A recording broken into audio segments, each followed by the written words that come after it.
Categorical یہ بات سمجھانا چاہتا ہوں، وہ شخص اہل سنت نہیں ہے، اہل سنت نہیں ہے، اہل سنت سے خارج ہے، جو خلافت مرتضوی کے دوران مولا علی شیر خدا کے دور میں جو اختلاف ہوا صفین کا یا دیگر جنہوں نے آپ کی خلافت کو نہیں مانا، صف آرا ہوئے، آپ کے مد مقابل ہوئے، جو اس میں مولا علی شیر خدا کو حق پر نہ جانے اور سمت مخالف کو غلط نہ جانے، وہ اہل سنت ہی نہیں ہے۔ امام ابو الحسن اشعری سے لے کر امام ماتریدی تک، امام طحاوی تک، امام نصفی تک، اور آج شیخ عبدالحق محدث دہلوی اور ہمارے اکابر تک، 1400 سال امام بہقی تک الاعتقاد، امام شہرستانی، الغرض 1400 سال میں عقیدہ اہل سنت پر جو کتاب لکھی گئی ہے، یہ بات میں بتا رہا ہوں بڑے وثوق کے ساتھ، 1400 سال میں عقیدہ اہل سنت پر جو کتاب لکھی گئی، اشاعرہ ہوں یا ماتریدیہ ہوں یا شرح عقائد نسوی ہو، یا آج تک جو کتاب لکھی گئی، اور فقہا تھے، ائمہ تھے، محدثین تھے، ائمہ عقیدہ تھے، سب نے بلا اختلاف مولا علی شیر خدا کو حق پر مانا ہے۔ تو مقصد میری بات کا یہ ہے کہ مولا علی شیر خدا رضی اللہ تعالیٰ عنہ اب اس سچویشن میں وہ بیان کر رہے ہیں، جو بات توجہ طلب ہے وہ یہ، وہ فرماتے ہیں کہ جو لوگ، ایک طبقہ ہوگا جو میری محبت کے باعث گمراہ ہو جائے گا، حق چھوڑ دے گا، ایک میرے بغض کے باعث گمراہ ہو جائے گا۔ اب سوال پیدا ہے، یہ ہوتا ہے کہ وہ ان کی محبت والا گروہ کون سا تھا؟ وہ گروہ تھا جو اس وقت ان کے ساتھ تھا، اور جن کی طرف اشارہ فرما رہے ہیں کہ جو میرے بغض کے باعث گمراہ ہو جائے گا، وہ اشارہ فرما رہے ہیں خوارج کی طرف، جو آپ کے لشکر سے نکل گئے، جو تحکیم کو نہیں مانتے تھے، اور انہوں نے مولا علی شیر خدا پر کفر کا فتویٰ کیا اور آپ کے خلاف جنگیں شروع کر دیں۔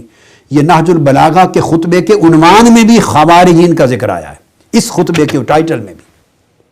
واضح طور پہ نشاندہی کر دی۔ ایک طبقہ وہ ہے آپ سے محبت کرنے والا، جو شیعان علی کہلاتے ہیں، جو آپ کے ساتھ ہیں، اس وقت وہ اہل سنت ہی تھے، اس وقت تمیز نہیں تھی اہل سنت اور اہل تشیع کی، سنی شیعہ کی تمیز نہیں تھی، وہ سب صحابہ کرام تھے اور تابعین تھے، مگر آپ کے محب تھے۔ اب سوال یہ پیدا ہوا، یہ جب آپ نے فرمایا میری محبت کی وجہ سے ایک گروہ گمراہ ہوگا، اور میری محبت کا افراط اسے حق چھوڑ کر گمراہی تک لے جائے گا، وہ اشارہ کس کی طرف ہے؟ وہ یہ فرما رہے تھے کہ میری محبت کے افراط میں دشمنان صحابہ نہ بن جانا، گمراہ ہو جاؤ گے۔ میری محبت کے افراط میں دشمنان صحابہ نہ بن جانا، گمراہ ہو جاؤ گے۔ یہی ہوا، یہ ساری تاریخ جو بنی حب علی کے افراط میں بنی، اور جو جو افراط بڑھتا گیا، زیادتی بڑھتی گئی، صحابہ کرام پر طعن و تشنیع چلتی رہی۔ اس سے مولا علی شیر خدا نے منع فرمایا تھا کہ میری محبت، اے میرے لشکر، اے میرے حمایتیوں، اے میری محبت میں میرے ساتھ لڑنے والے، مجھے حق پر سمجھنے والوں، میرے ساتھ تلواریں نیام سے نکال کر چلنے والوں، کہیں ایسا نہ ہو کہ آنے والے وقت میں جب اختلافات بڑھیں، آپ دیکھ رہے تھے بنو امیہ کا دور شروع ہو چکا تھا اور ہونے والا تھا، کہ بنو امیہ کے دور میں چھوکرے، بنو امیہ کے لونڈے، جن کو آقا علیہ السلام نے فرمایا اغیلمہ من قریش، اباش لڑکے، اور اس دور کے خطیب اور اس دور کے کئی لوگ غیر محتاط، زبان دراز، وہ سیدنا علی شیر خدا کو سب و شتم کریں گے، اہل بیت اطہار کے خلاف زبان درازی کریں گے۔ دیکھ رہی تھی نگاہ علی، نگاہ مرتضیٰ دیکھ رہی تھی کہ میرے خلاف جب ایک نئی حکومت قائم ہو جائے گی تو ان میں کئی لوگ، نیچلے لوگ، سب و شتم کریں گے، مخالفت کریں گے، میرے فضائل اور مناقب پر پابندی ہوگی، اہل بیت کی شان کے خلاف بولیں گے، اور یہ بڑھے گا۔ بنو عباس میں بھی یہی ہوا، بنو امیہ میں تو اوپنلی ہوتا تھا، اور بنو عباس میں خلیفہ ابو جعفر المنصور محبت اہل بیت کے نام پر اقتدار میں آئے یہ لوگ بنو عباس. واقعہ کربلا کا بنو امیہ سے انتقام لینے کے لیے انہوں نے تمام محبان علی اور اہل سنت اور پوری امت جو اہل بیت سے محبت کرنے والی تھی ان کی ہمدردیاں لیں. واقعہ کربلا کے نام کو ایکسپلائٹ کیا، اہل بیت کی محبت کو ایکسپلائٹ کیا، اکٹھا کیا اور کر کے اقتدار میں آئے بنو عباس، اور پھر مارا. 1.25 لاکھ یا اس سے بھی زائد لوگ قتل کیے تاکہ اعتماد بیٹھ جائے کہ یہ اہل بیت کے محبت کرنے والوں کی حکومت آ گئی ہے. اور لوگوں کو دھوکہ دینے کے لیے اپنا لباس بھی، جبہ بھی کالا رکھا. بنو عباس کے خلفاء کالا لباس پہنتے، امامہ بھی کالا رکھا، جھنڈا بھی کالے رنگ کا رکھا. یہ بنو عباس کے خلفاء جب آئے، چونکہ ایکسپلوئٹ کیا تھا محبت اہل بیت کا نام، لیکن جب مستحکم ہو گئے، ان کی جڑیں مضبوط ہو گئی، یہ حکمران اور سیاست دان جو اصل سیاست دان ہوتے ہیں وہ کسی کے مخلص نہیں ہوتے. جب ان کی جڑیں مضبوط ہو گئی، حکومت مستحکم ہو گئی، تو پھر بنو امیہ نے تو ایک امام کو شہید کیا تھا، امام حسین کو کربلا معلی میں. حضرت محمد بن حنفیہ اور نفس زکیہ کچھ لوگ نکلے تھے، مگر جب بنو عباس کی جڑیں مضبوط ہو گئی تو اہل بیت کا نام لے کر اقتدار پہ آنے والوں نے کئی ائمہ اطہار اہل بیت کو شہید کیا. مدینہ طیبہ سے لے گئے امام موسیٰ کاظم کو اور کئی ائمہ کو قید کر کے کئی لے گئے بغداد، کسی کو قید خانے میں رکھا، کسی کو شہید کر دیا، کسی کو زہر پلا دیا. امام علی رضا کو قید خانے میں طوس میں ایران میں رکھا اور وہیں شہید ہو گئے. یہ بنو عباس کا وتیرہ تھا. چونکہ اہل بیت کے خلاف بنو امیہ کے اندر یہ عمل شروع ہوا، بغض کا، مخالفت کا، سب و شتم کا، اور اسی کو یوٹیلائز کیا بنو عباس نے اور ائمہ اطہار اہل بیت کو شہید کیا. اب وہ خاص میں وضاحت کر رہا ہوں کس طرح اشارہ فرما رہے ہیں مولا علی شیر خدا. فرما رہے ہیں چونکہ ان کو خطرہ تھا اہل بیت سے،